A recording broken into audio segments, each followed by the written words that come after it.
শোনো মাতবার, আমি বিয়া করছি 3 দিন হইছে। এর মধ্যে আমার বাপে আমার শাশুড়িরে কেমন কইরা করে।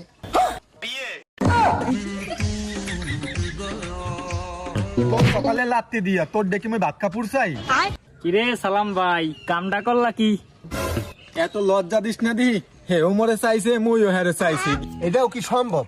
আমার বাপে যদি আমার শাশুড়িরে বিয়া করে তাহলে আমার বউ আমার বাপের মাই হয়ে গেল না? আর আমি তো হের আগের থেকে পোলা আছি, তাহলে আমার বউ আর আমি ভাই বোন হয়ে গেলাম না? হে প্রভু, তাইলে তো সম্পর্কের মধ্যে করাত বাজছে। এ মনি, একটু মানাই শোনাই নে না। কেমনে মানায় নিমু? আমার শ্বশুর বাড়ি আমার বউর শ্বশুর বাড়ি একই জায়গায়। শুধু কি তাই, আমার বাপের শ্বশুর বাড়ি আমার শ্বশুর বাড়ি তাও এক জায়গায়।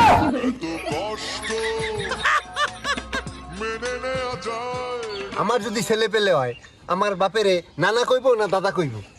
আমার বাপের যদি ছেলে পেলে হয় আমারে কি মামা কইব না দুলাভাই কইব? তো মহাবিপদে পড়লাম। এর আগে তো এরকম সালিশি আমার একটাও বাজে নাই। ও মাতাব্বার, তা নইলে বাদই দিলাম। আমার বাপের কি আমি আব্বা বলামো না শ্বশুর বলামো? এ আমি কি কঠিন প্রশ্নের সম্মুখীন হলাম রে। এ গেদু, তুই নাইলে একবার ডেডি ক। আমি না হয় ডেডি কইলাম, আমার বউ আমার আব্বারে কি শ্বশুর কইবে না আব্বা কইবে? আর যে কুলাইতে পারলাম না।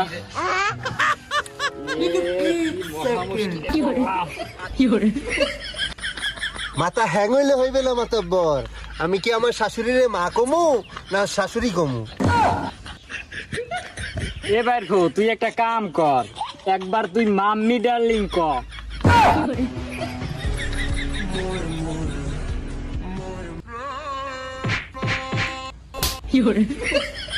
দুইজন একবারে মানিয়ে চুনিয়ে নে রে বাবা। আমারও তো সংসার আছে, আমার বাড়ি যাইতে হইবে বাবা।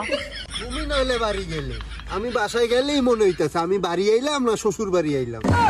বিশ্বাস কর বাইর মুইও কইতে পারি না।